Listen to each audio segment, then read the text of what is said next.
Malaysia Langkawi আইল্যান্ডে আমরা ছিলাম চ্যানাং বিচে। চ্যানাং বিচ মালয়েশিয়া লাঙ্কাউই আইল্যান্ডের সবচেয়ে হ্যাপেনিং এবং পপুলার জায়গা। এই জায়গাটার মধ্যে অলমোস্ট সারা রাতই অনেক কিছু ওপেন পাওয়া যায়।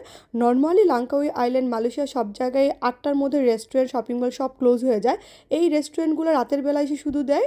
এখানে যেই সবচেয়ে বড় শপিং মলটা আছে, ওই মলটার সামনে যেই কার পার্কিং প্লেস মানুষজন হাঁটাচলা করে, ওই জায়গাটার মধ্যে এই রেস্টুরেন্টগুলো রাতের বেলা ওপেন করা হয়।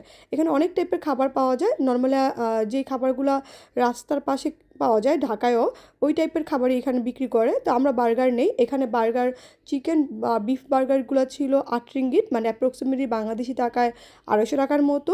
আর এগ উইথ চিকেন বা বিফ বার্গার ছিল 10 রিঙ্গিত, মানে বাংলাদেশি টাকা অ্যাপ্রক্সিমেটলি 300 টাকার মতো। আর এক্সট্রা চিজের জন্য 3 রিঙ্গিত করে, মানে 90 টাকার মতো বাংলাদেশি টাকা দিতে হয়। তো আমাদের এখানে বার্গার নেওয়ার অভিজ্ঞতা খুবই ভালো ছিল। ওরা আমাদের সামনেই পুরো বার্গারটা রেডি করে দেয়। আর এই সেম টাইমে বার্গারটা খাওয়ার কারণে আমরা সাথে আবার চা অর্ডার করি। আর এই বার্গারটা একদিন ভালো লাগে দেখে পরের দিন আমি খাই। এই যে সেই চাটার অভিজ্ঞতা খুবই বাজে, চায়ের টেস্টও খুব বাজে ছিল। চায়ের প্রাইসও ছিল 10 রিঙ্গিত, মানে বাংলাদেশি টাকা 300 টাকার মতো। এখানে বেশ ছেলেমেয়েরা সারা রাত ধরে এখানে খাওয়া দাওয়া করতেছিল। আমাদের মতো যারা ট্যুরিস্ট, মোটামুটি এখানে সব ট্যুরিস্টরাই ছিল। আর এখানে এই চাটাকে আমি সবাইকে অ্যাভয়েড করতে বলবো। এখানে রাতে ক্ষুধা লাগার কারণে এখানে খাওয়ার জন্য বেশ ভালো একটা জায়গা।